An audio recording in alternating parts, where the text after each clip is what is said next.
Martha and Mary പ്രോഗ്രാമിലേക്ക് എല്ലാവർക്കും സ്വാഗതം. അനേകായിരം കുടുംബങ്ങളെ നിത്യദാരിദ്ര്യത്തിലേക്കും തീരാത്ത ദുഃഖത്തിലേക്കും തോരാത്ത കണ്ണുനീരിലേക്കും അക്രമത്തിലേക്കും കൊലപാതകത്തിലേക്കും നയിക്കുന്ന സാമൂഹിക തിന്മയായിട്ട് മദ്യപാനവും ലഹരി വസ്തുക്കളുടെ ഉപയോഗവും മാറുമ്പോൾ അങ്ങനെയുള്ള വ്യക്തികളെയും കുടുംബങ്ങളെയും അതിൽ നിന്നും സ്വതന്ത്രരാക്കി രക്ഷിക്കുക എന്ന ലക്ഷ്യത്തോടു കൂടിയിട്ട് ആരംഭിച്ച മദ്യപാന രോഗ ചികിത്സാ കേന്ദ്രം സാന്ത്വന മദ്യപാന രോഗ ചികിത്സാ കേന്ദ്രത്തിൻ്റെ ഡയറക്ടർ സിസ്റ്റർ എൽസീന ജോണാണ് ഇന്ന് നമ്മോടൊപ്പം ഈ പരിപാടിയിൽ എത്തിയിരിക്കുന്നത്.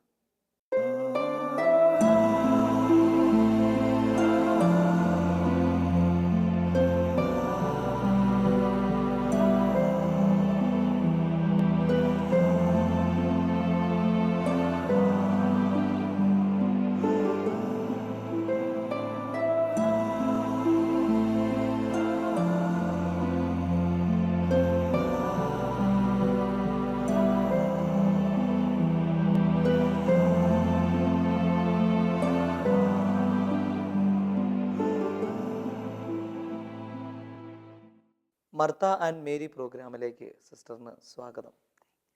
സിസ്റ്ററിൻ്റെ കുടുംബത്തെ ഒന്ന് പരിചയപ്പെടുത്താമോ? എൻ്റെ വീട് ഇവിടെ താമരശ്ശേരിക്കടുത്ത് കുപ്പായക്കോട് കൈപ്പുറം എന്ന സ്ഥലത്ത് മൂലയിൽ എന്ന വീട്ടുപേരിൽ അറിയപ്പെടുന്ന ഒരു കുടുംബമാണ്. വീട്ടിൽ ചാച്ചൻ, അമ്മ, ഞങ്ങൾ 10 മക്കളാണ്. ചാച്ചൻ മരിച്ചിട്ട് 10 വർഷം കഴിഞ്ഞു. അമ്മയും അതുപോലെ തന്നെ എൻ്റെ ഒരു സഹോദരൻ 2 വയസ്സുള്ള പ്രായത്തിൽ പിറന്നാളിൻ്റെ അന്ന് ഒരു സഹോദരൻ മരിച്ചു. പിന്നെ ഞങ്ങൾ 9 പേര്.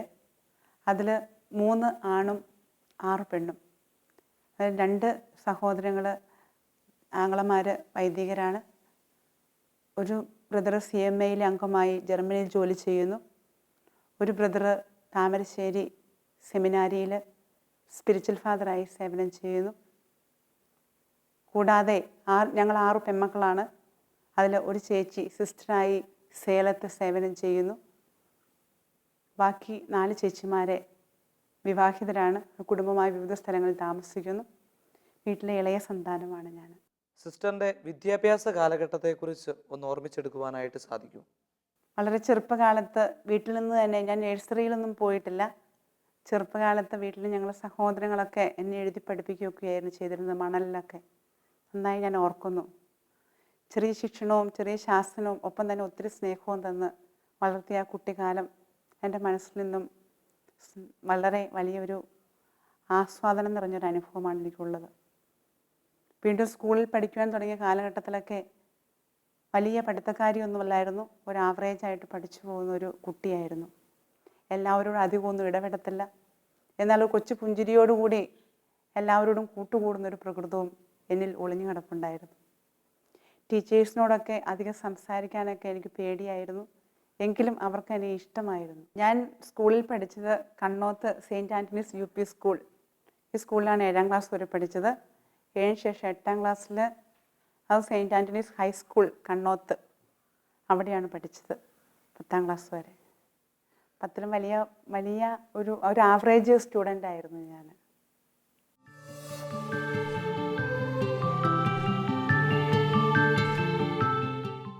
നാല് പേരും പോയി. ഞാൻ അത് തന്നെ പ്രാർത്ഥിക്കുന്നുണ്ട്. 3 പേരും PDC പാസ്സായാണ് പോയത്. ഷാജി മാത്രമേ PDC പാസ്സാകാതെ പോയുള്ളൂ. എനിക്ക് PDC പഠിച്ച് കഴിഞ്ഞിട്ട് വിടണമെന്നുള്ള താല്പര്യമായിരുന്നു. ചെറുപ്പമായതുകൊണ്ട് അപ്പോൾ എനിക്ക് വേറെ വിഷമമൊന്നുമില്ല. പോയി നന്നായി വരണമെന്നുള്ള താല്പര്യമാണ്.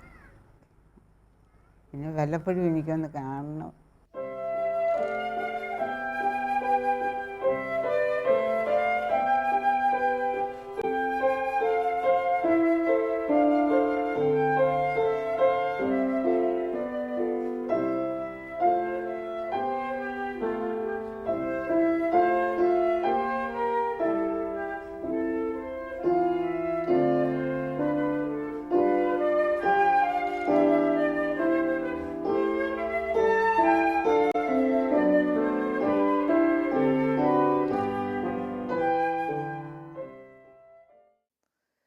ദൈവവിളി എന്ന് പറയുന്നത് ദൈവത്താൽ പ്രത്യേകം തിരഞ്ഞെടുക്കപ്പെട്ടവർക്കുള്ളൊരു വിളിയാണ്. ഈ ഒരു സന്യാസിനി ജീവിതത്തിലേക്കുള്ള ഒരു വിളി സിസ്റ്ററിൻ്റെ മനസ്സിലുണ്ടായത്? ഒരു സിസ്റ്ററായിട്ട് ജീവിക്കണമെന്നുള്ള ആഗ്രഹമുണ്ടായത് എപ്പോഴാണ്? അതിനെക്കുറിച്ച് ഒന്ന് ഓർമ്മിക്കുവാനായിട്ട് സാധിക്കുന്നുണ്ടോ? എൻ്റെ ചെറുപ്പകാലം മുതൽ എനിക്ക് ഇഷ്ടമായിരുന്നു സിസ്റ്റർ ആകുവാൻ. വീണ്ടും വളർന്നു വന്നപ്പോൾ നമ്മുടെ അൽഫോൺസാമ്മ വാഴ്ത്തപ്പെട്ടവളായി പ്രഖ്യാപിക്കുന്ന ആ സമയത്തൊക്കെ എൻ്റെ മനസ്സിൽ വലിയൊരു ദാഹമായിരുന്നു. ഒരു അൽഫോൺസാമ്മയെ പോലെ ആകാൻ, ഒരു സിസ്റ്റർ ആകാൻ എന്താ ചെയ്യേണ്ടതെന്ന് പ്രാർത്ഥിക്കുമായിരുന്നു, ആഗ്രഹിക്കുമായിരുന്നു. വീണ്ടും വളർന്നു വന്നപ്പോൾ ഞാൻ ഓർക്കുന്നു, ഒരു ദിവസം ഞാൻ 4ലും 3ലും പഠിക്കുന്ന ഘട്ടത്തിൽ വേദപാഠ ക്ലാസ്സിൽ എനിക്ക് എന്നും ജലദോഷവും ചുമയായിരുന്നു. അപ്പോൾ ഒരു ദിവസം ജലദോഷം പിടിച്ചൊരു തുമ്മിയപ്പോൾ എൻ്റെ മൂക്ക് ചീറ്റി ഉടുപ്പയിലേക്ക് വീണു. ആ സമയത്ത് വേദപാഠം പഠിപ്പിച്ചുകൊണ്ടിരുന്ന സിസ്റ്റർ പുസ്തകം മടക്കി വെച്ചിട്ട് ഓടി വന്ന ആ കുട്ടികളുടെയൊക്കെ മുമ്പിൽ നിന്ന് എന്നെ വന്ന് തുടച്ച് വൃത്തിയാക്കിയ ആ സംഭവം എൻ്റെ മനസ്സിൽ ഭയങ്കരമായി സ്പർശിച്ചു. പിന്നീട് മദർ തെരേസയെക്കുറിച്ച് കേട്ടിട്ടുണ്ട്.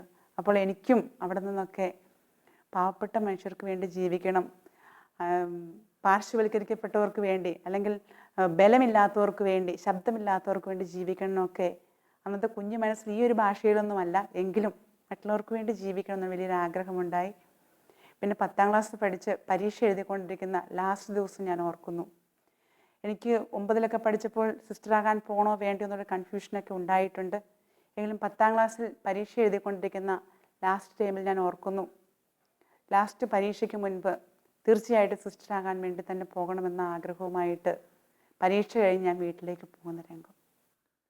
എന്തുകൊണ്ടാണ് തിരുഹൃദയ സന്യാസിനി സമൂഹം അതിൽ ചേരുവാനായിട്ട് സിസ്റ്ററിന് ആഗ്രഹമുണ്ടായത്?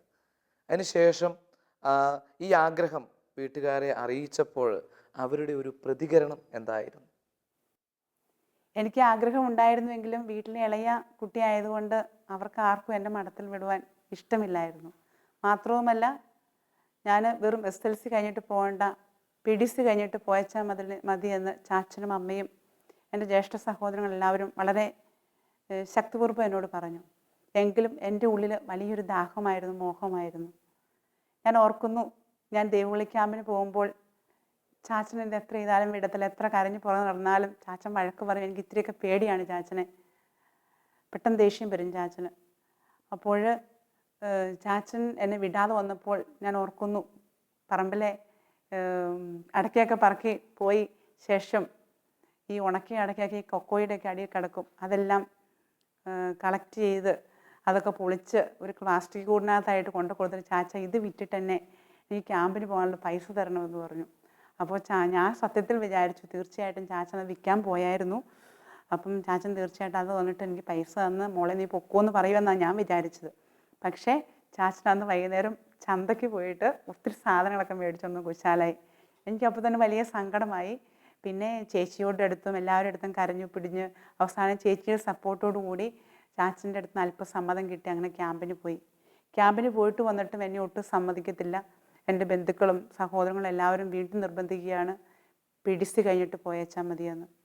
അവിടെയും ഞാൻ ഓർക്കുന്നു, എൻ്റെ ഒരു ദിവസം ഇങ്ങനെ ആരോടും ഞാൻ അന്നേരം മിണ്ടാൻ പറ്റാത്തൊരവസ്ഥ. കാരണം എൻ്റെ വലിയ ആഗ്രഹം എനിക്ക് മഠത്തിൽ പോകണമെന്ന്.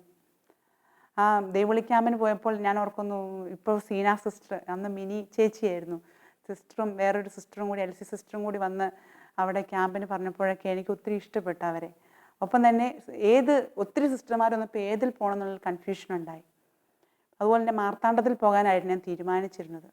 പക്ഷേ ഈ വീട്ടിൽ നിന്നുള്ള ഈ ഭയങ്കരമായ ഫോഴ്സിങ്ങും പോകണ്ട എന്നുള്ള ഫോഴ്സിങ്ങും ഒപ്പം തന്നെ എൻ്റെ മനസ്സ് ഭയങ്കര ചഞ്ചലമായപ്പോൾ ഞാൻ ഓർക്കുന്ന, ഒരു ദിവസം റബ്ബർ പാലെടുക്കുന്ന സമയത്ത് എന്നും കരഞ്ഞു പിഴിഞ്ഞു പോയാണ് ഈ റബ്ബർ പാലെടുക്കുന്നത്. കാരണം എന്നെ മഠത്തിൽ വിടില്ലല്ലോ, അതിൻ്റെ വാശിയും ദേഷ്യമൊക്കെ കാണിച്ചുകൊണ്ട്.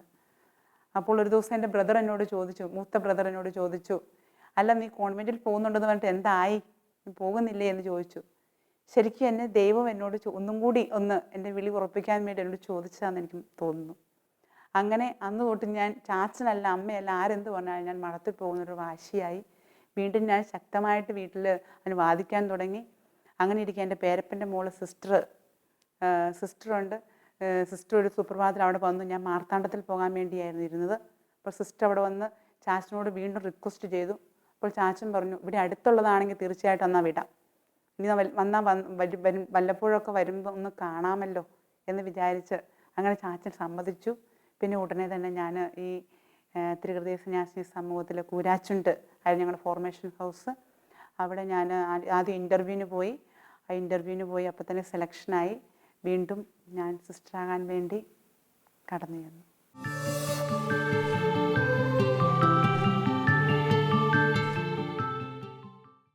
1990 കൂരാച്ചുണ്ട് ഫോർമേഷൻ ഹൗസിൽ സമർപ്പിത ജീവിതം ആഗ്രഹിച്ച് കടന്നു വന്ന കൂട്ടുകാരി എന്ന നിലയിലാണ് ഞാൻ സിസ്റ്ററിനെ പരിചയപ്പെടുന്നത്. സമർപ്പിത ജീവിതത്തിൻ്റെ പഠന മേഖലകളിൽ ഒരുമിച്ച് പ്രാർത്ഥിച്ചും പ്രവർത്തിച്ചും ഉണ്ടും ഉറങ്ങുകയും ജീവിച്ച ഞങ്ങൾക്ക് ഒത്തിരിയേറെ നല്ല ഓർമ്മകൾ ഉണ്ട്. എല്ലാ പ്രവർത്തനങ്ങളിലും എളിമയും വിനയവും തീക്ഷ്ണതയുമുള്ള ഒരു നല്ല സഹോദരിയും നല്ല കൂട്ടുകാരിയുമായിരുന്നു സിസ്റ്റർ എൽസീന. അന്നും ഇന്നും എപ്പോഴും തൻ്റെ എല്ലാ പ്രവർത്തനങ്ങളിലും ചിന്തയിലും വാക്കിലും ഒക്കെ വേറിട്ട വ്യത്യസ്തത നിറഞ്ഞ ഏച്ചുകെട്ടലുകളില്ലാത്ത ഒരു വ്യക്തിത്വത്തിന് ഉടമയായിട്ടാണ് എനിക്ക് സിസ്റ്ററിനെ പരിചയപ്പെടാൻ കഴിഞ്ഞിട്ടുള്ളത്.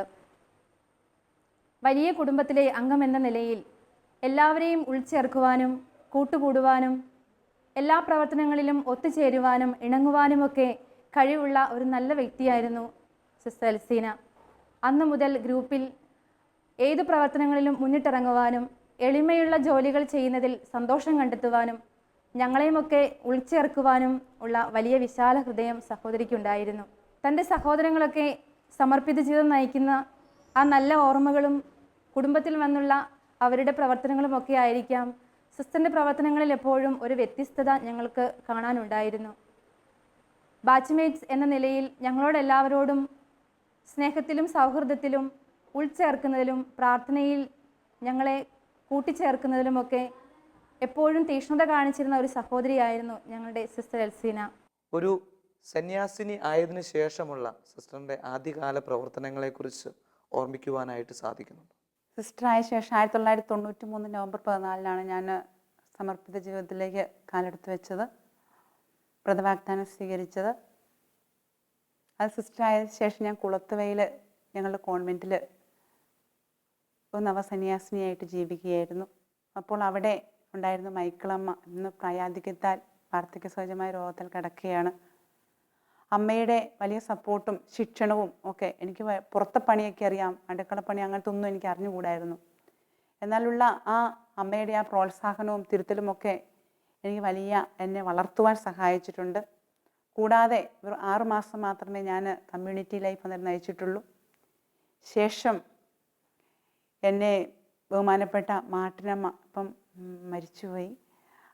അമ്മയുടെ ഇഷ്ടപ്രകാരം എന്നെ കളമശ്ശേരി രാജഗിരി കോളേജിൽ ഒരു 6 മാസത്തെ കോഴ്സിന് വേണ്ടി വിടുകയാണ്, സോഷ്യൽ വർക്കിൻ്റെ.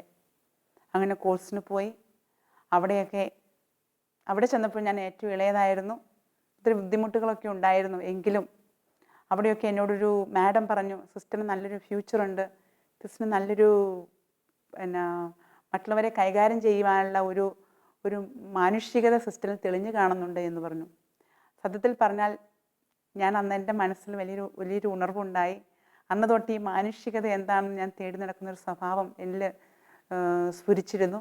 വീണ്ടും കോഴ്സൊക്കെ കഴിഞ്ഞ് ഞാൻ ഇവിടെ വന്നപ്പോൾ Thamarassery COD centre for overall development social വർക്കിൻ്റെ ആ സെൻറ്ററിൽ എന്നെ സെലക്ട് ചെയ്തു. അവിടെ ഏകദേശം 2 വർഷത്തോളം ഫീൽഡ് ആനിമേറ്ററും ഹോം നേഴ്സിങ്ങിൻ്റെ കോർഡിനേറ്ററുമായിട്ട് വർക്ക് ചെയ്തു. ആ കാലഘട്ടത്തിൽ പാവപ്പെട്ട മക്കളോടൊത്ത് ജീവിക്കുവാനും ഫീൽഡിലൊക്കെ അലഞ്ഞു നടന്ന് ചില ദിവസം ഭക്ഷണമോ ഒന്നും കിട്ടത്തില്ല, ഒത്തിരിയേറെ കഷ്ടപ്പെട്ടാണ് ആ ഘട്ടത്തിലൊക്കെ പോയത്. പക്ഷേ പാവപ്പെട്ട മക്കളെ തിരിച്ചറിയുവാൻ, അവരോട് കൂടി ഇരിക്കുവാൻ, അവരോട് കൂടി ഇരുന്ന് ഭക്ഷണം കഴിക്കുവാൻ ഒക്കെ ഒത്തിരിയേറെ സാധ്യതകളുണ്ടായി. ആ ഘട്ടത്തിൽ ഞാൻ ഓർക്കുന്നു, എന്നെ ഇന്ന് ഇത്രയും ആക്കിയത് ആ നെല്ലിപ്പൂയിൽ മലയിലുള്ള 78-ലുള്ള ആ ആദിവാസി കോളനിയിലെ ചക്കി എന്നൊരു സ്ത്രീയാണ്. അവിടെ വിസിറ്റ് ചെയ്യുവാൻ എൻ്റെ കൂടെയുള്ള മിനിക്കുട്ടിയും ഞാനും കൂടി ഒരുമിച്ച് പോകുമ്പോൾ ആ സ്ത്രീ വെറും ഒരു പാളയിൽ പുറം മുഴുവൻ പുഴുവരിച്ച് കിടക്കുന്ന ഒരു രംഗമാണ് കണ്ടത്, വയറൊക്കെ വീർത്ത്. അപ്പോൾ ഞങ്ങൾക്ക് ആ കൊച്ചു പ്രായം ഒന്നും എന്ത് ചെയ്യണമെന്ന് അറിയത്തില്ല. അപ്പോൾ തന്നെ ഓഫീസിലേക്ക് വിളിച്ചു. സിസ്റ്ററിന് ധൈര്യമുണ്ടെങ്കിൽ അവരെ എടുത്ത് ഹോസ്പിറ്റലിൽ കൊണ്ടുപോകും, ബാക്കി ഞങ്ങളൊക്കെ പുറകിൽ സപ്പോർട്ടുണ്ട് എന്ന് പറഞ്ഞു. ആ ഒരു വാക്കിൽ ഞാൻ വിശ്വസിച്ചുകൊണ്ട് ഞങ്ങളൊരു ആംബുലൻസൊക്കെ വിളിച്ച് താമരശ്ശേരി ഹോസ്പിറ്റലിൽ കൊണ്ടുപോയി. വീണ്ടും അവിടെ എടുക്കില്ലാത്തതുകൊണ്ട് മെഡിക്കൽ കോളേജിൽ കൊണ്ടുപോയി. അവിടെ നിന്നൊക്കെ ആ പുഴുത്തരച്ച ആ സ്ത്രീയെ ഞങ്ങൾക്ക് സ്നേഹിക്കാനും മുടിയൊക്കെ വെട്ടി കുളിപ്പിച്ച് വൃത്തിയാക്കി, സത്യത്തിൽ പറഞ്ഞാൽ അവർ ചോര പോലെ ഛർദ്ദിച്ചതെങ്ങനെ ഞാൻ ഓർക്കുന്നു. അവരെ കൈനീട്ടി സ്വീകരിക്കുവാനും ഒക്കെ പറ്റിയ ആ സംഭവം എൻ്റെ മനസ്സിൽ വളരെ എനിക്കൊരു ശക്തിയായിരുന്നു. ഒരു പുതിയ സ്റ്റെപ്പ് എടുത്ത് വയ്ക്കാനുള്ള ഒരു പ്രചോദനമായിരുന്നു. അവരിലൊക്കെ എനിക്ക് ഈശോയെ കാണുവാനും ആത്മാർത്ഥമായി സ്നേഹിക്കുവാനൊക്കെ സാധിച്ചു. അതിനുശേഷമാണ് ഞാൻ +2 പഠിക്കുവാനായി JDTയിലേക്ക് പോകുന്നത്. +2 2 വർഷം പഠിച്ചു. പഠിക്കാൻ ആവറേജ് ആളാണ് ഞാൻ. അപ്പോൾ ഒരു വിഷയത്തിനൊക്കെ തോറ്റിരുന്നു. വീണ്ടും പഠിച്ച് തിരൂര് തിയോളജി കോഴ്സിന് പോയി 1 ഇയർ. അതിനുശേഷം തിരൂര് ഇംഗ്ലീഷ് മീഡിയം സ്കൂളിൽ UKGയിൽ 1 വർഷം പഠിപ്പിക്കുവാൻ സാധ്യതയുണ്ടായി. അവിടെ ആ കുഞ്ഞുങ്ങളോടൊപ്പം ചെലവഴിക്കവേ സുപ്പീരിയേഴ്സിൻ്റെ ഇഷ്ടപ്രകാരം എന്നോട് പാല അൽഫോൺസ കോളേജിൽ BScക്ക് ആപ്ലിക്കേഷൻ കൊടുക്കാൻ പറഞ്ഞു. അങ്ങനെ കൊടുത്തു. അവിടെ സീറ്റ് കിട്ടിയിരിക്കവേ സോഷ്യൽ വർക്കിൻ്റെ കോഴ്സിന് പോകാൻ താല്പര്യമുണ്ടോ എൽസീനെ എന്ന് പ്രൊവിൻഷ്യാളമ്മ ജോണസമ്മ ചോദിച്ചു. അപ്പോൾ എന്തിനു വിട്ടാലും എനിക്ക് കുഴപ്പമില്ല, സുപ്പീരിയേഴ്സ് പറയുന്നത് പോലെ ഞാൻ ചെയ്തു കൊള്ളാം എന്ന് പറഞ്ഞുകൊണ്ട് ഞാൻ അമ്മ പറഞ്ഞ അതേ ഇഷ്ടത്തിന് മംഗലാപുരത്തൊരു കോഴ്സിന് വേണ്ടി ആപ്ലിക്കേഷൻ കൊടുത്തു. ബുദ്ധിമുട്ടായിരുന്നു അവിടെ കിട്ടാൻ. വീണ്ടും ഞങ്ങളുടെ സിസ്റ്റേഴ്സ് തന്നെ ടെസ്സി ആൻഡോ സിസ്റ്ററൊക്കെ പോയി കണ്ട് അവിടുന്ന് പെർമിഷൻ കിട്ടി. അങ്ങനെ ഞാൻ കോഴ്സിന് ചേർന്നു. 3 വർഷം അവിടെ BSW ചെയ്തു, ബാച്ചിലർ ഓഫ് സോഷ്യൽ വർക്ക്. വീണ്ടും അവിടെ നല്ലൊരു ബെസ്റ്റ് ഔട്ട് ഗോയിങ് സ്റ്റുഡൻ്റ് ആയിട്ടാണ് എനിക്ക് പുറത്തു വരാൻ പറ്റിയത്. നല്ല ഡിസ്റ്റിങ്ഷൻ മാർക്കും ഉണ്ടായിരുന്നു. ശേഷം അവിടുന്ന് MSW ചെയ്തു, വീണ്ടും MPhil ചെയ്തു. അങ്ങനെ ഇരിക്കവെയാണ് ഈ തലശ്ശേരി പ്രതീക്ഷ ഡി അഡിക്ഷൻ സെൻറ്ററിലേക്ക് എനിക്കൊരു അവിടെ ഒരു പ്ലേസ്മെൻറ്റിന് വേണ്ടി അവസരം കിട്ടിയത്. ആ അവസരത്തിൽ എനിക്ക് മദ്യപാനികളെക്കുറിച്ച് അല്പമൊക്കെ അറിയാൻ സാധിച്ചു.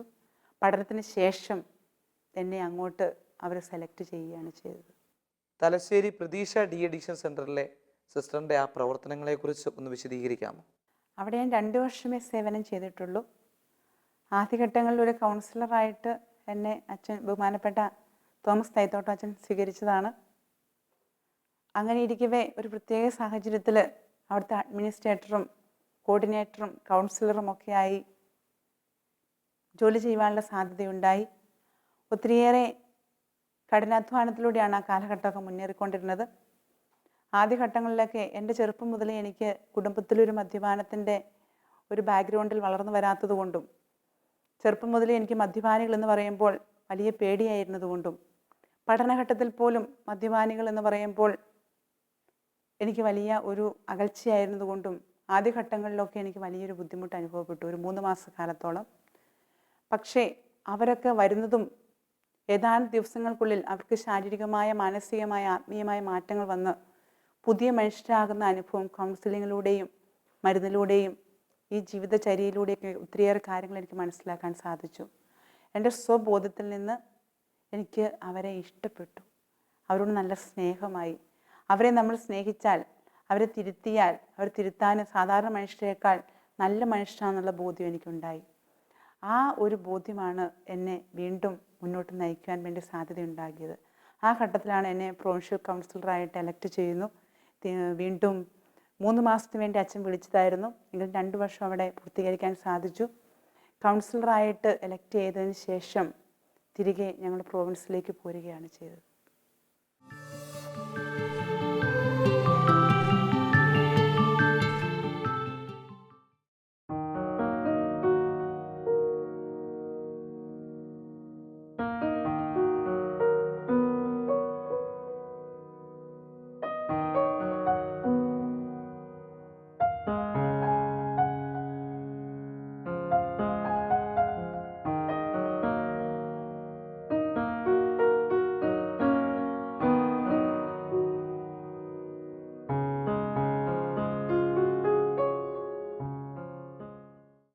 താമരശ്ശേരി രൂപതയുടെ സാമൂഹ്യക്ഷേമ പ്രവർത്തന വിഭാഗമായ CODയുടെ ആരംഭ കാലഘട്ടത്തിൽ ഞാനതിന് ഡയറക്ടറായിട്ട് നിയോഗിക്കപ്പെട്ടിരുന്നു. അഭിമന്യ മങ്കുടിഗിരി പിതാവാണ് രൂപതയുടെ ആദ്യത്തെ ബിഷപ്പും CODയുടെ ആദ്യത്തെ ചെയർമാനും. അദ്ദേഹത്തിൻ്റെ നേതൃത്വത്തിലും നിർദ്ദേശത്തിലും സാമൂഹ്യക്ഷേമ പ്രവർത്തനങ്ങൾ രൂപതയൊട്ടാകെ അതിമനോഹരമായി നടക്കുന്ന കാലഘട്ടം.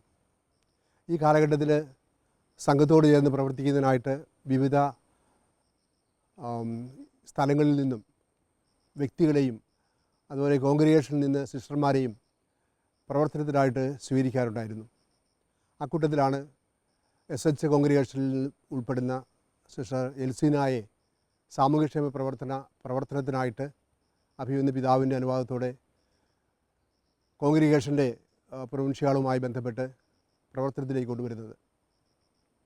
COD പ്രവർത്തനം രൂപത മുഴുവനും വ്യാപിച്ചു നിന്നിരുന്ന കാലഘട്ടത്തിൽ മലയോരങ്ങളിൽ കയറിയിറങ്ങി പാവപ്പെട്ട മനുഷ്യരെ കണ്ടുമുട്ടി അവരുമായിട്ട് സമ്പാദിക്കുവാനും അവരുടെ ജീവിത പ്രശ്നങ്ങളെ മനസ്സിലാക്കുവാനും ആവശ്യമായ എല്ലാ ഒത്താശകളും നിർദ്ദേശങ്ങളും സഹായങ്ങളും നൽകുന്നതിനായിട്ട് ഇതുപോലെയുള്ള ചെറിയ സംഘങ്ങൾ ഞങ്ങളെ ഏറെ സഹായിച്ചിട്ടുണ്ട്.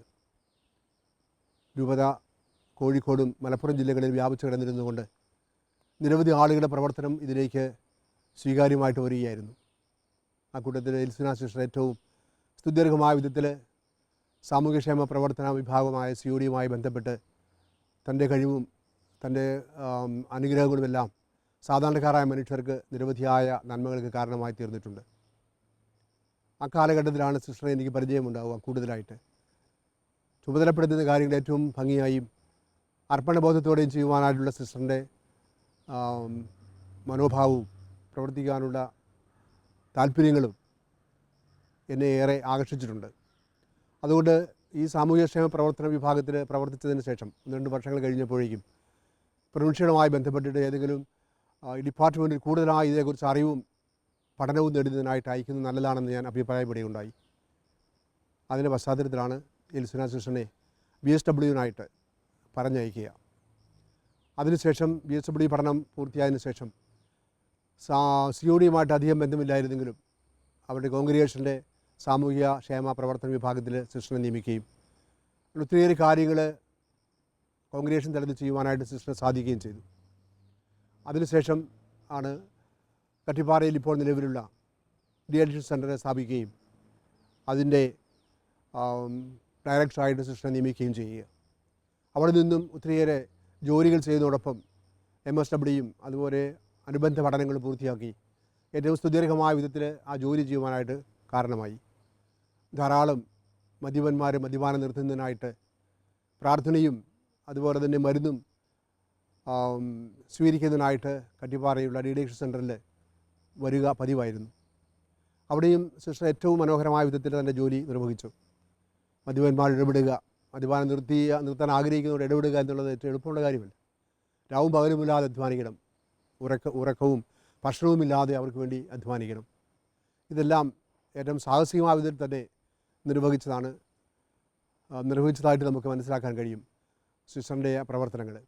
കുറേ കഴിഞ്ഞപ്പോഴാണ് ഞാൻ കട്ടിപ്പാറ പള്ളിയിലേക്ക് സ്ഥലം മാറി വരിക.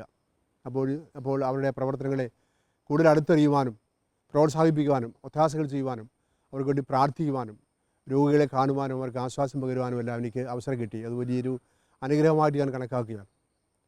അവിടുത്തെ ജോലികൾ അതികഠിനമാണെന്ന് എനിക്ക് മനസ്സിലായി. സിസ്റ്റർമാർ വേറെ ഉണ്ടായിരുന്നെങ്കിൽ പോലും ഡയറക്ടർ എന്ന നിലയ്ക്ക് തൻ്റെ ആത്മാർത്ഥമായ സമർപ്പണ ബോധത്തോടുകൂടി ആ കൃത്യങ്ങളെല്ലാം ചെയ്തു. ഒത്തിരി രോഗികൾക്ക് ആശ്വാസവും മദ്യപാനത്തിൽ നിന്ന് വിടുതലും ലഭിക്കുകയുണ്ടായെന്നാണ് പിന്നീട് കിട്ടിയിരുന്ന അറിവ്. അവിടുത്തെ പ്രവർത്തനത്തിൽ ആകൃഷ്ടരായ ആളുകൾ കൊടുത്ത റിപ്പോർട്ടിൻ്റെ പശ്ചാത്തലത്തിൽ കേരള ഗവൺമെൻറ് തന്നെ കട്ടിപ്പാറ ഡീഅഡിക്ഷൻ സെൻ്ററിന് അവാർഡ് നൽകുകയും 10 ലക്ഷം രൂപ അവാർഡായി നൽകുകയും ചെയ്തിട്ടുണ്ട്. അപ്പോൾ അവിടെയുള്ള പ്രവർത്തനത്തിൻ്റെ മേന്മയും അവിടെയുള്ള ആളുകളുടെ സമർപ്പണ ബോധവും അവിടെ കടന്നു വരുന്ന ആളുകളുടെ സൗഖ്യവും എല്ലാം കണക്കാക്കിയിട്ടാണ് ഇങ്ങനെ ഗവൺമെൻറ് അവാർഡ് നൽകുക. അങ്ങനെ എല്ലാ വിധത്തിലും കർത്താവിൻ്റെ ഗീതമനുസരിച്ച് പ്രവർത്തിച്ചുകൊണ്ടിരിക്കുന്ന എൽസിന സിസ്റ്റർ സഭയ്ക്കും സമൂഹത്തിനും വ്യക്തികൾക്കും ചെയ്യുന്ന വലിയൊരു ഉപകാരമാണ്. 32 വയസ്സുള്ള സമയത്താണ് സാന്ത്വന മദ്യപാന രോഗ ചികിത്സാ കേന്ദ്രം ആരംഭിച്ചത്. ആ ചികിത്സാലയം ആരംഭിക്കുവാനുള്ള ആ ധൈര്യം, ആത്മവിശ്വാസം സിസ്റ്ററിന് എവിടെ നിന്നാണ് ലഭിച്ചത്? ആ ഘട്ടത്തിൽ ഞാൻ നേരത്തെ പറഞ്ഞിരുന്നല്ലോ, പ്രതീക്ഷയിലെ ചില സാഹചര്യങ്ങൾ കൊണ്ട് എനിക്ക് ഒത്തിരിയേറെ കാര്യങ്ങൾ പഠിക്കുവാനും വളരുവാനും ഒക്കെ സാധിച്ചു. മാത്രമല്ല ഇവരോട് ഉള്ളിൻ്റെ ഉള്ളിൽ വലിയൊരു ഇഷ്ടം തോന്നി. ആ ഇഷ്ടം എന്നെ തന്നെ ഒന്ന് ജ്വലിപ്പിക്കാൻ സഹായകമായിരുന്നു. അങ്ങനെ ഇരിക്കുകയാണ് ഞങ്ങളുടെ പ്രൊവിൻഷ്യൽ സിനാക്സിസ് കൂടുന്നത്. ആ സിനാക്സിസിൻ്റെ ഇടയ്ക്ക് കാര്യങ്ങൾ അവതരിപ്പിച്ചപ്പോൾ ഞങ്ങൾക്കിവിടെ കട്ടിപ്പാറ ഒരു VTC ആയിട്ട് ഞങ്ങളുടെ ജനറലേറ്റിൻ്റെ കീഴിൽ നടന്നു വരുന്നൊരു പ്രവർത്തനമായിരുന്നു, ഒരു കെട്ടിടമൊക്കെ ആയിരുന്നത്. അവിടെ കൂടാതെ +2 ഒക്കെ ഉണ്ടായിരുന്നു. എന്നാൽ വർഷങ്ങൾ കഴിഞ്ഞപ്പോഴും ആ +2-ൽ പുറമേയൊക്കെ +2 വരാൻ തുടങ്ങിയപ്പോൾ ആ +2-ൽ കുട്ടികളൊന്നും വരാതായി.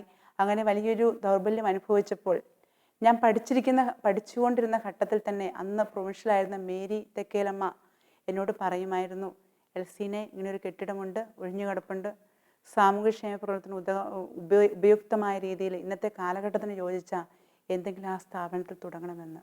ഞാൻ അന്ന് മുതൽ ആത്മാർത്ഥമായി പ്രാർത്ഥിക്കുവാനും, തമ്പുരാനെ എനിക്കൊന്നും അറിയത്തില്ല, എങ്കിലും ദൈവമേ ഒരു വലിയൊരു കാഴ്ചപ്പാട്, വലിയൊരു ദീർഘവീക്ഷണം തന്ന് അനുഗ്രഹിക്കണമേ എന്ന്. അങ്ങനെ ഇരിക്കുകയാണ് ഈ ചികിത്സാലയത്തിൽ പോകുന്നതും അവിടെ ജോലി ചെയ്യാൻ സാധിക്കുന്നതും. ഈ അവസരങ്ങളിലൂടെ എനിക്ക് കുറച്ച് കാര്യങ്ങളൊക്കെ വ്യക്തമായി മനസ്സിലാക്കുവാനും ഒരു സ്ഥാപനം നടത്തിയാൽ അത് റൺ ചെയ്യുവാൻ പറ്റുമെന്നൊരു കോൺഫിഡൻസ് ഒക്കെ ആ ഘട്ടത്തിൽ തോന്നി.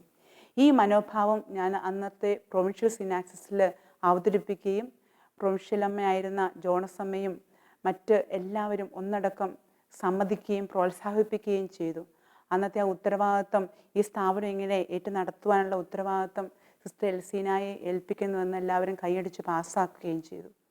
അങ്ങനെ വെറും ഒരു സ്കൂൾ കെട്ടിടമായിരുന്ന ഈ കെട്ടിടത്തിൽ ഞാൻ ഓർക്കുന്നു, ആ ഈശോ കൈപിടിച്ച് നടത്തുന്നത് പോലെ നടത്തിക്കൊണ്ട് ഏകദേശം ഒരു ചികിത്സാലയത്തിൻ്റെ രൂപവും ഭാവവും ഒക്കെ ആക്കുവാൻ, ആ സ്കൂൾ കെട്ടിടത്തിലെ കുറേ കാര്യങ്ങളൊക്കെ ഒഴിവാക്കി ഒരു ചികിത്സാലയം പോലെ ആക്കുവാൻ വേണ്ടി സാധിച്ചത് ഈശോയുടെ വലിയൊരു അനുഗ്രഹവും ഈശോ കൂടെ ഉണ്ടായിരുന്നുള്ളൊരു അനുഭവമാണ്. അതുപോലെ തന്നെ എൻ്റെ പ്രിയപ്പെട്ട സുപ്പീരിയേഴ്സ്, അവരുടെയൊക്കെ അകമഴിഞ്ഞ സപ്പോർട്ട്, പ്രോത്സാഹനം, പ്രാർത്ഥന, ശിക്ഷണം, തിരുത്തൽ, വളർത്തൽ, ഇതൊക്കെ തീർച്ചയായിട്ടും ഈ സ്ഥാപനത്തിൻ്റെ വളർച്ചയ്ക്കൊക്കെ ആദ്യഘട്ടങ്ങളിലൊക്കെ പ്രത്യേകിച്ച് കാരണമായിട്ടുണ്ട്. കൂടാതെ ഞാൻ ഓർക്കുന്നു, ഈ സ്ഥാപനത്തിൻ്റെ ഒരു പേരൊക്കെ അന്വേഷിച്ച് നടന്ന ഘട്ടത്തിൽ എന്ത് പേരാണ് ഇടേണ്ടതെന്നൊക്കെ ആരും പറഞ്ഞു തരാതെ, പ്രത്യേകിച്ച് 32 വയസ്സായ ഒരു സിസ്റ്റർക്ക് ഇത്രയും ഈ മദ്യപാനികളെയൊക്കെ ചികിത്സിക്കാനുള്ള കഴിവുണ്ടോ, പ്രാപ്തിയുണ്ടോ എന്നൊക്കെ ജനവും മറ്റ് വേണ്ടപ്പെട്ടവരൊക്കെ ചോദിച്ചപ്പോഴും എൻ്റെ മനസ്സിൽ അല്പം പോലും എനിക്കൊരു മടി തോന്നിയില്ല, ഒരു ജാള്യത തോന്നിയിട്ടില്ല.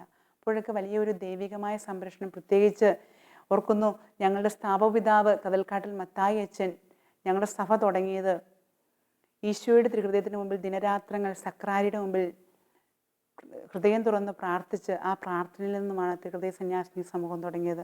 എൻ്റെ മനസ്സിലും എപ്പോഴും ആ ഒരു ചിന്തയായിരുന്നു. അപ്പോൾ ഞാനും ദിവ്യ സക്രാരിയുടെ മുമ്പിൽ ദിവസങ്ങൾ രാത്രിയിലും ഒക്കെ ഇരുന്ന് പ്രാർത്ഥിക്കുമായിരുന്നു. അങ്ങനെ ഞാൻ ഓർക്കുന്നു, ഈ സ്ഥാപനത്തിന് പേര് ലഭിച്ചത് പല സെൻറ്ററുകളിലൂടെ വിസിറ്റ് ചെയ്ത് ഒരു സ്ഥാപനം എങ്ങനെ നടത്തണമെന്നുള്ള ഒരു ബോധ്യമൊക്കെ ഉണ്ടാകുവാൻ വേണ്ടി ഞാൻ പരിശ്രമിച്ചിരുന്നു. ആ ഘട്ടത്തിൽ ആളൂർ സാൻ ജോസദൻ ഡി അഡിക്ഷൻ സെൻറ്ററിൽ ആ പള്ളിയിലിരുന്ന് പ്രാർത്ഥിക്കുമ്പോൾ ഒരു നീല ബോർഡിൽ സാന്ത്വന എന്നൊരു പേരെനിക്ക് കാണുവാൻ സാധിച്ചു. അങ്ങനെയാണ് ഈ സ്ഥാപനത്തിന് സാന്ത്വന എന്ന പേരുണ്ടായത്. അങ്ങനെ സുപ്പീരിയേഴ്സിൻ്റെയും അതുപോലെ തന്നെ പഞ്ചായത്തിൽ പറഞ്ഞപ്പോൾ അവർക്ക് വലിയ സന്തോഷമായിരുന്നു, വലിയ സപ്പോർട്ടായിരുന്നു. എല്ലാ കാര്യങ്ങളും അവർ നന്നായി സഹകരിച്ചു തന്നു. ഒപ്പം തന്നെ ഞങ്ങളുടെ ബഹുമാനപ്പെട്ട ജനറാളമ്മ ത്രേസ്യാമ്മ പള്ളിക്കുന്നേലമ്മ അമ്മയും വലിയ ആഗ്രഹത്തോടു കൂടി അനുവാദം നൽകി.